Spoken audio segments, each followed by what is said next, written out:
ang mahitungod mga kaigsunan sa obispo, presbyter mga kaigsunan, overseer mga kaigsunan sa usa ka kongregasyon mga kaigsunan. Niining maong adlaw atong gikalipay ang kahigayonan sa pagtuon kuyog kanato niining maong adlaw that Peter was not the first pope of the Roman Catholic Church, no? And never a pope of no the Roman Catholic Church.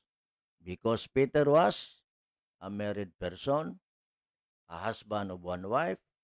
Peter was a fisherman, a fisher of men, and Peter was, or Peter never became a priest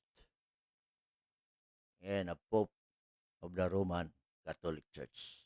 Atong sirhan ang atong pagtuon, mga higalag mga kaigsunan, pinaagi sa pagampo.